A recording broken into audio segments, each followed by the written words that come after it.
Olá, vamos para mais uma aula de educação psicomotora.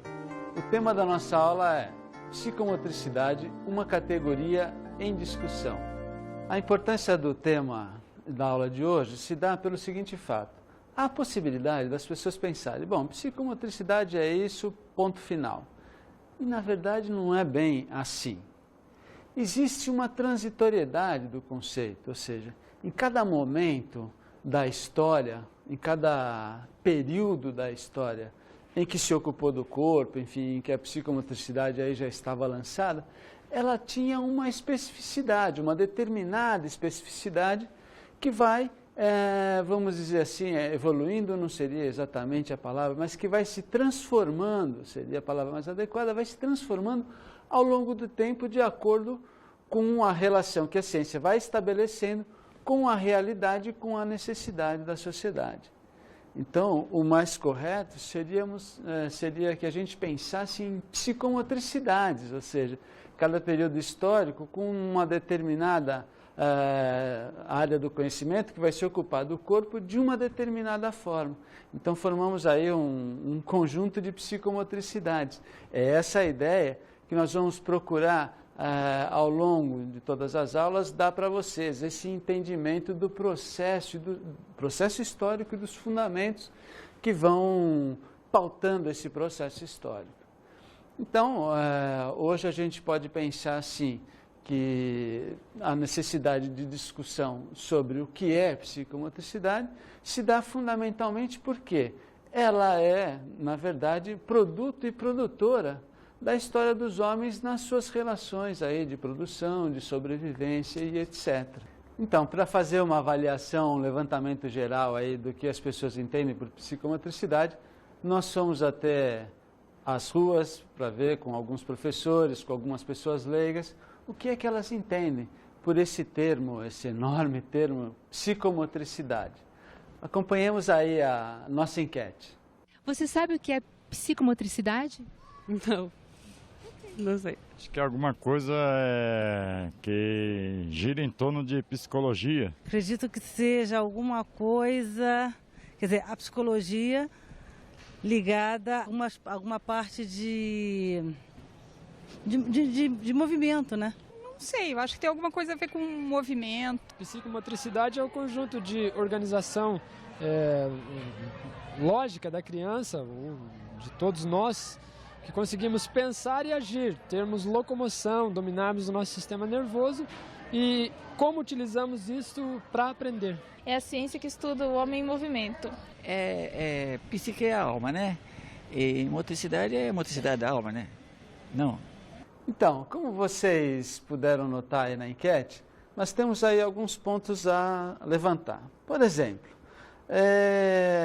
vocês viram que uma das pessoas diz: a psicomotricidade é algo ligado ao sistema nervoso, ao controle do sistema nervoso, para que haja a possibilidade de aprendizado e ligado também aos processos lógicos, né? Vocês também viram uma outra pessoa afirmar que, bom, psicomotricidade é algo próximo de uma ciência que estuda o homem e o movimento, que não deixa de ser fato, né? Psico e motricidade, bom.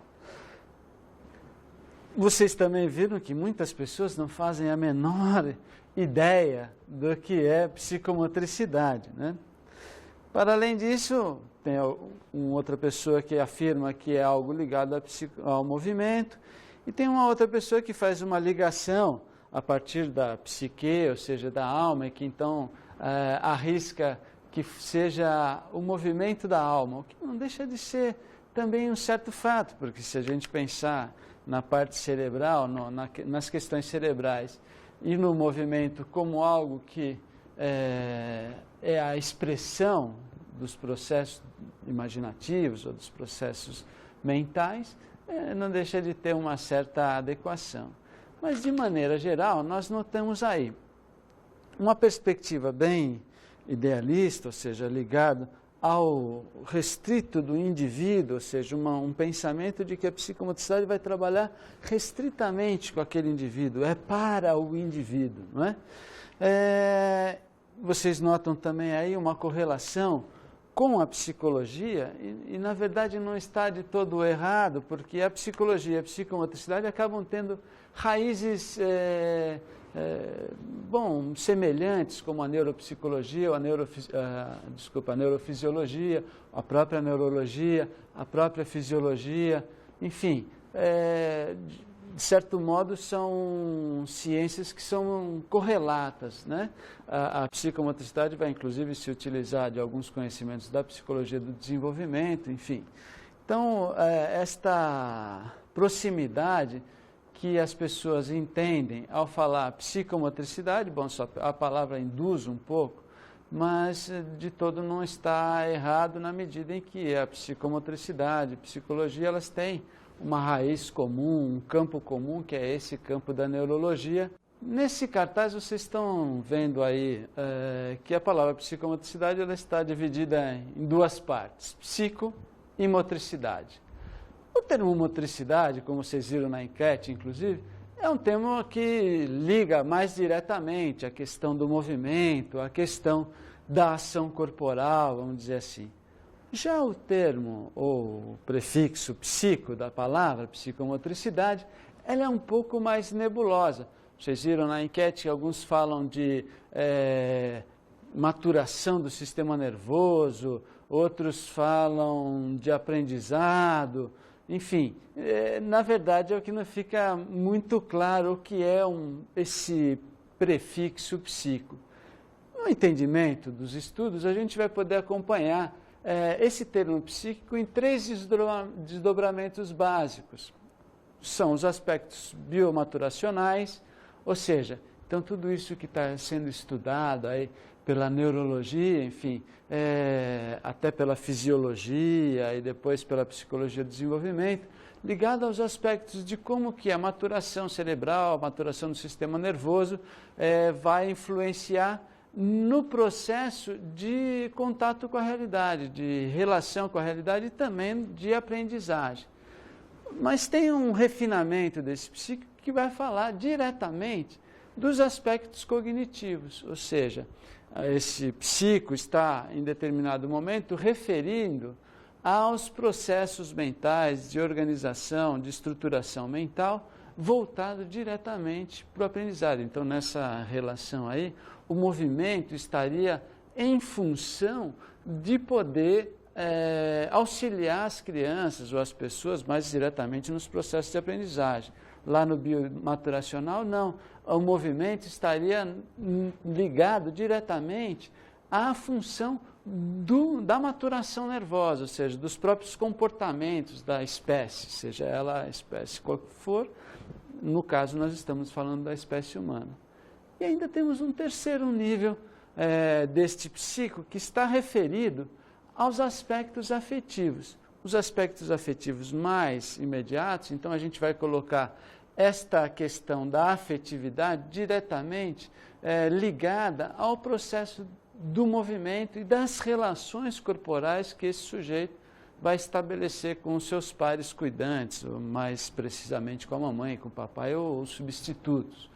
Então, nós temos aí que a psicomotricidade, como vocês veem já só pelo desdobramento da palavra psicomotricidade, que a gente já tem aí nós não estamos falando de uma única psicomotricidade. E nós vamos ter aí focos que vão priorizar as questões da maturação nervosa, da maturação e da normatização do comportamento. Nós vamos, de forma mais neurológica, nós vamos ter, então, a priorização do processo de aprendizagem com outra corrente, e nós vamos ter uma outra corrente que vai se ocupar das questões da afetividade, etc., que a psicologia do desenvolvimento já preconiza a partir do Vallon, e também um pouco do Piaget, e com um aprofundamento dessa raiz, que é a raiz psicoafetiva, vamos dizer assim, para os estudos mais fantasmáticos, mais da simbolização ou do inconsciente, mais para frente com a psicomotricidade relacional e outras que vão se ocupar desse aspecto da afetividade que vai compor o inconsciente do sujeito. A psicomotricidade, então, segundo a Sociedade Brasileira de Psicomotricidade, ficou conceituada como uma ciência que tem por objeto o estudo do homem, através de seu corpo em movimento nas relações com seu mundo interno e seu mundo externo.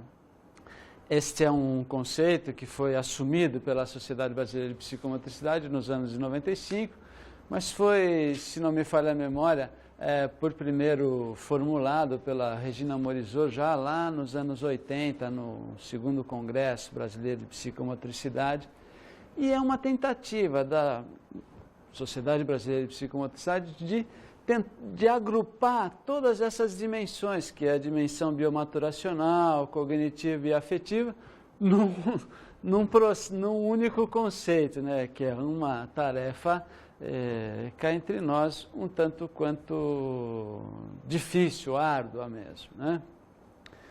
Bem, de qualquer forma, a gente não pode esquecer que nos nossos estudos anteriores, a gente vem falando da centralidade do trabalho aí nesse processo. Quando a sociedade, ou quando esse conceito da sociedade, ele fala das relações com o seu mundo interno e seu mundo externo, ele não está exatamente explicitando essas relações que são as relações de produção, mesmo porque eu acredito que nesta formulação, naquele momento nem se pensava nisso, na medida em que o estudo era totalmente voltado para o indivíduo e tal. Então, quando fala em relação com o seu mundo interno e seu mundo externo, é exatamente a experiência do mundo, de que modo essa experimentação do mundo ela vai repercutir em organizações, seja de ordem cerebral, emocional, enfim, para o sujeito. Mas eu não posso deixar de ressaltar, na medida em que eu já explicitei a importância da centralidade do trabalho, que este conceito merece uma certa reorganização ou merece um comentário adicional. Vocês vão acompanhar comigo aqui agora, nesse cartaz, que a gente veio falando para vocês da questão do desenvolvimento filogenético da motricidade e de como que o papel do trabalho, ou seja, da ação compartilhada, ele criou ou oportunizou a possibilidade dos desenvolvimentos físicos e fisiológicos na espécie, até que a gente desembocou aqui no ser humano, no Homo sapiens sapiens, vamos assim dizer, aquele que é capaz da complexidade do planejamento da ação, enfim, de um planejamento da ação que nem sequer está aí de imediato posto para ele. Então acompanhamos aí no cartaz, na parte de cima, vocês têm aí as necessidades de um lado e a fabricação de instrumento do outro, e no centro o trabalho. Esse é um cartaz do professor Vitor da Fonseca, do livro que se chama-se Filogênese da Motricidade Humana, onde ele traz como categoria central a questão do trabalho, e nos seus estudos posteriores esta ideia vai ficando meio que vai ficando meio encoberta pelo fantástico mundo da neurologia, dos testes, etc, etc. Então nós temos aí como necessidade nutrição, conservação da espécie e reprodução da espécie. Tudo bem. Estas são as necessidades básicas que vão levar ao final os nossos ancestrais e nós próprios a organizarmos um tipo de trabalho, um tipo de sociedade, e vamos então fabricar alguns instrumentos para suprir essas necessidades que são impostas pelas tarefas laborais. Então nós temos aí, num segundo momento desse cartaz, o trabalho diretamente ligado com a questão da motricidade, da mão, da visão, que se chama motricidade visomotora, né? Com a atividade laboral propriamente dita e com a questão da comunicação. Surge aí, a partir do trabalho compartilhado, a necessidade da comunicação que vai dar origem à linguagem, na medida em que há uma necessidade, aí no terceiro nível do nosso cartaz, da utilização da técnica, da transmissão da técnica e da retenção da técnica. Então, vão se criando necessidades paulatinas na medida em que o homem vai, a partir do tentar suprir as suas necessidades básicas através do trabalho, acaba num processo de transformação da natureza, recuperando um pouco essa ideia de que o homem, ao transformar a natureza, vai se transformando, ou vai transformando a si próprio, né? Isso quem fala é o Marx. Então, a partir deste processo de inter-relação com a natureza, vai se dando um processo que passa pela ação e pelo tema do pensamento, pelo jogo da linguagem facial e também pela utilização da mão, até a possibilidade de perceber-se, né, a proprioceptividade, o sentido tátil-sinestésico, a audição-visão, a vocalização vai se aperfeiçoando e vai, de fato, virando uma linguagem cada vez mais inteligível, e a motricidade também vai ficando cada vez mais refinada e cada vez mais humanizada, o que desemboca tudo na possibilidade da criação de um córtex associativo, que é essa camada cerebral que vai permitir, então, que a gente possa planejar, que a gente possa pensar sobre algo que necessariamente não está aqui no momento presente. Então, a partir desta ideia, nós temos também que recuperar para o conceito de psicomotricidade esta centralidade do trabalho.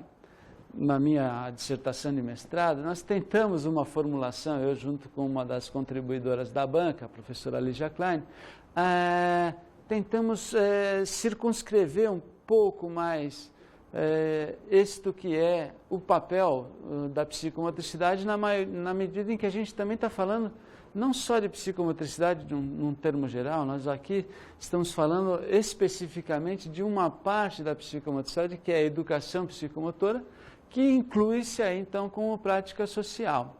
Vejamos então como é que fica essa conceituação, ou essa tentativa de conceituação, numa perspectiva mais de totalidade. Psicomotricidade, então, fica como uma área do conhecimento que tem por objeto o corpo e o movimento humano em suas relações sociais e de produção. Então, como vocês puderam acompanhar na citação, nós tentamos buscar uma formulação que contemplasse essa ideia do homem, com todo o seu processo interno, do movimento humano, inserido numa relação com os modos de produção e com a sociedade, a organização social de um modo geral. Eu penso que desta forma a educação psicomotora ela fica um pouco melhor colocada na medida em que ela vai servir como um instrumento da educação propriamente dita, que está voltado fundamentalmente à formação dos indivíduos para a posterioridade no sentido da sua ocupação pelos modos de produção, em carreiras, em processos produtivos. Muito bem. Depois do intervalo nós vamos ver os diversos tipos de trabalho da psicomotricidade, os diversos campos de atuação onde está inserida a psicomotricidade. Até já!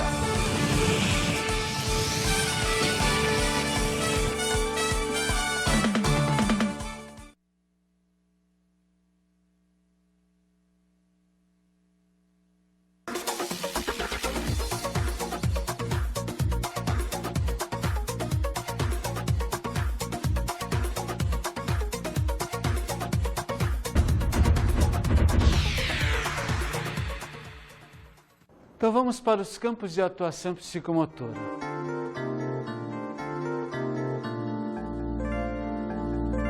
Antes da gente entrar, propriamente dito, nos campos de atuação psicomotora, precisamos entender um pouco o que é educação ou supostamente os tipos de educação que existem. Então, nós vamos nos pautar ou vamos recorrer a uma citação do professor André Lapierre, na qual ele tenta situar, usando uma terminologia que é a terminologia própria da área da psicomotricidade, para situar alguns tipos de educação. Vamos a ele. O trabalho de educação se situa no real. Ele se dirige a crianças consideradas como normais. O trabalho de terapia se situa no imaginário. Ele se dirige a crianças consideradas como francamente patológicas. O trabalho de reeducação oscila inconfortavelmente entre o real e o imaginário, sem saber bem onde se situar. Ele se dirige a crianças que não são completamente normais, nem totalmente patológicas, e cuja grande maioria fracassa escolarmente. André Lapierre, 1984.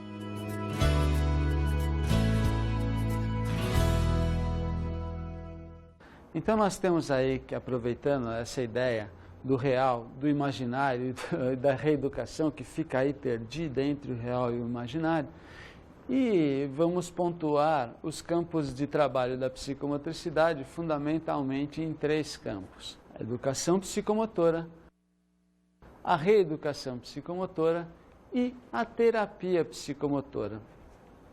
Alguns colegas ou algumas pessoas mais íntimas da psicomotricidade podem se perguntar por que eu não falei a respeito de estimulação psicomotora.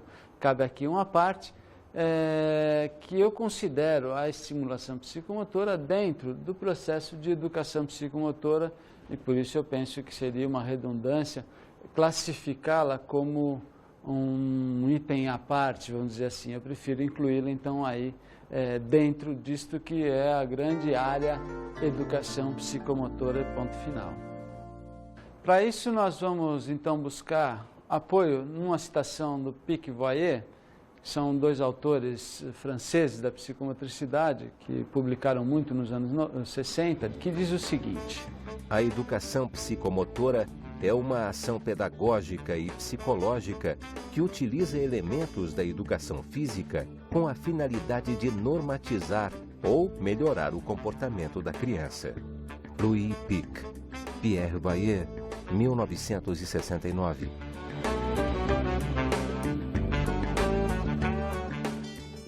Então, como vocês podem ver aí nessa citação, existe uma ênfase, a educação psicomotora, então, vai enfatizar a questão pedagógica, que é do aprendizado, a questão psicológica, que naquele momento estava diretamente ligada às questões comportamentais, fundamentalmente. Então, utilizando um aparato, que é o aparato da educação física, e especificando um pouco mais esse aparato em valências psicomotoras, que são esquema corporal, lateralidade, coordenação visomotora, coordenação motora fina, coordenação motora ampla, enfim, todas essas valências psicomotoras, a ideia era normatizar ou melhorar o comportamento da criança, enfim. Então nós temos aí um papel da psicomotricidade com um caráter claramente normativo e comportamental. Então, esta citação é uma citação bastante própria, que explicita com muita categoria, e aliás essa é uma dos grandes valores desses autores, eles estão absolutamente de acordo e claramente posicionados em cima do movimento da psicomotricidade, que é esse movimento mais ligado ao cognitivo, aos aspectos cognitivos, ainda com um resíduo das questões normativas do comportamento, da higiene, do movimento e etc., indicando claramente para normatização e organização do comportamento das crianças. Na educação psicomotora, a criança deve ser o artífice de sua própria reabilitação.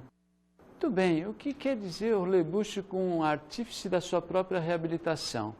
Bom, ele está falando aí propriamente do aprendizado e do processo que a criança assume na medida em que vai tomando consciência do seu próprio movimento. Mas eu quero ressaltar que esta questão da educação psicomotora e da reabilitação, ou seja, da reeducação psicomotora, existe aí uma área muito tênue, uma fronteira muito tênue entre o que é educação e o que é reeducação psicomotora.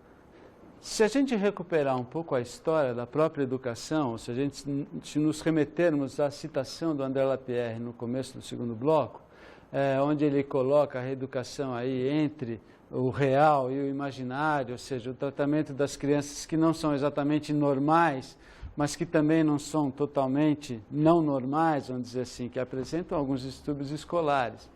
Voltando no tema da educação, que a gente tem aí os primórdios da educação como exatamente um trabalho sobre aqueles que não são exatamente normais, são vindos de uma camada da população onde há maus hábitos, etc., e a educação fica aí como que uma área que vai ensinar e, ao mesmo tempo, reabilitar esse sujeito para o convívio social, etc., nós podemos pensar, então, que, de fato, tem um porquê, vamos dizer assim, um porquê histórico da educação e da reeducação ficarem meio misturadas, inclusive utilizando técnicas muito parecidas, como a gente vai acompanhar nas próximas aulas, e muda, o que fundamentalmente muda é o tipo de população que ela vai atender e ponto final, não é?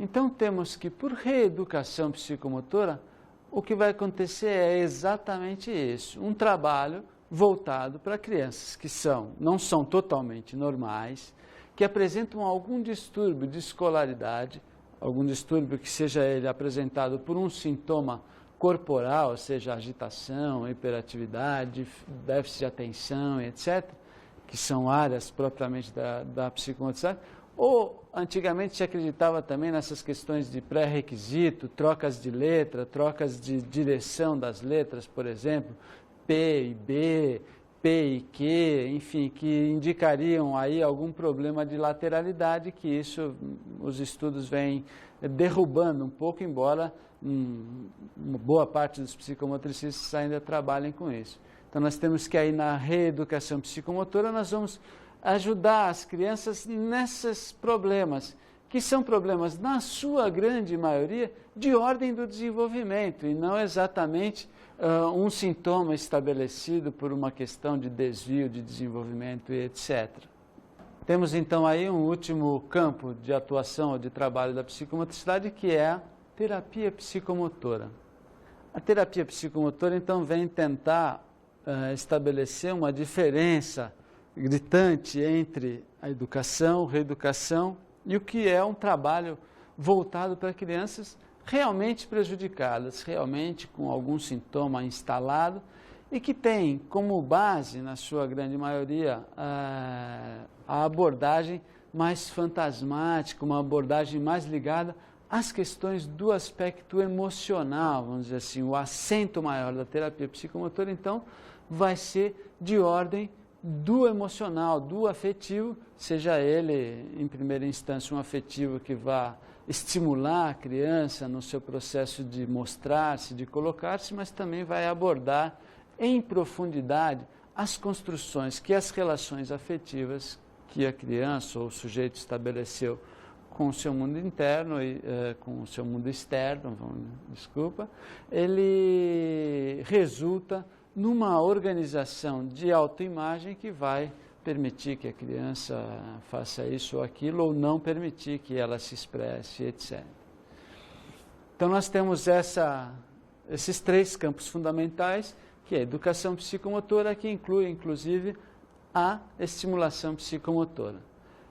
Numa variação que vai cuidar fundamentalmente dos processos de desenvolvimento, que a gente poderia chamar de normais ou naturais, e que vai, de certa maneira, também se ocupar de fazer uma profilaxia do desenvolvimento humano, seja ele neurológico ou seja ele cognitivo, e mais para frente de ordem afetiva também.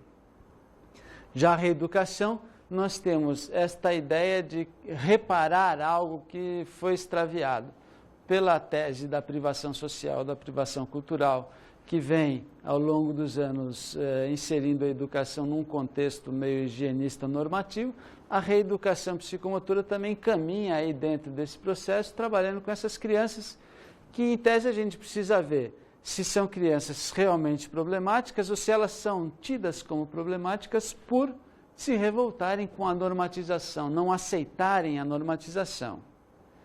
E, em terceira instância, nós temos, então, a terapia psicomotora, que vai se ocupar efetivamente das crianças com um grau de prejuízo de formação da personalidade bastante grande, como no caso das crianças que têm psicose, enfim, ou distúrbios severos de comportamento, mas também vai acabar agrupando ou incluindo algumas crianças que não são assim nem tão problemáticas, mas que já com um pensamento de aprofundamento da relação psicomotora como algo que também brota de uma vivência fantasmática, de uma vivência afetiva profunda. Então a terapia psicomotora vai se ocupar de trabalhar com esta dimensão da motricidade humana ou da existência humana, como queiram. Se a gente fizer um gancho disso com a psicopedagogia, em que lugar vocês vão colocar a educação psicomotora, em que lugar a psicopedagogia está posta aí, se está posta como um lugar de reabilitação, de educação, ou de um entendimento mais profundo dos processos que estão envolvidos na questão do desenvolvimento e da aprendizagem, nós temos que também colocar a psicomotricidade enquanto elemento, enquanto ferramenta do psicopedagogo, refletir sobre o papel desta psicomotricidade, entendendo que ela não é única, vamos assim dizer, que são várias psicomotricidades e que cada um vai se ocupar de um determinado campo e que para determinada situação pode ser útil um processo mais educativo ou alguns elementos de reeducação também podem ser utilizados ou um aprofundamento do tipo terapia psicomotora será necessário. Aí, então, ao longo das nossas aulas, nós vamos com vocês trabalhar os fundamentos desses 3 campos fundamentais para que vocês possam se apropriar disso como um instrumento de trabalho para lhes auxiliar na lida com as crianças ou com as pessoas que lhes procuram, acrescentando aí então o conhecimento do corpo, do lugar do corpo no processo de desenvolvimento, no processo de entendimento e de apreensão do mundo, para que o conhecimento possa se fazer.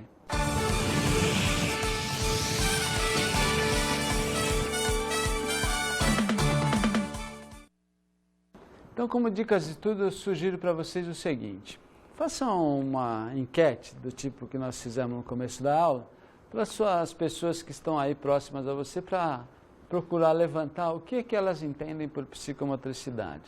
Posteriormente, em grupo, vocês podem trazer esse levantamento para discussão num grupo um pouco maior e tentar classificar isso de modo que essa pessoa entende, esse entendimento é relativo à educação psicomotora, ou à reeducação, ou à terapia psicomotora.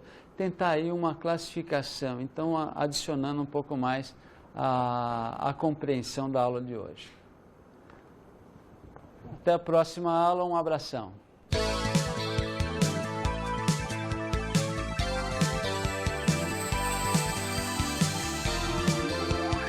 O tema da nossa aula foi Psicomotricidade, uma categoria em discussão. O professor Daniel nos falou sobre os conceitos desta área de conhecimento. Nós vimos então, com o nosso estudo, que não existe uma única psicomotricidade, sim psicomotricidades.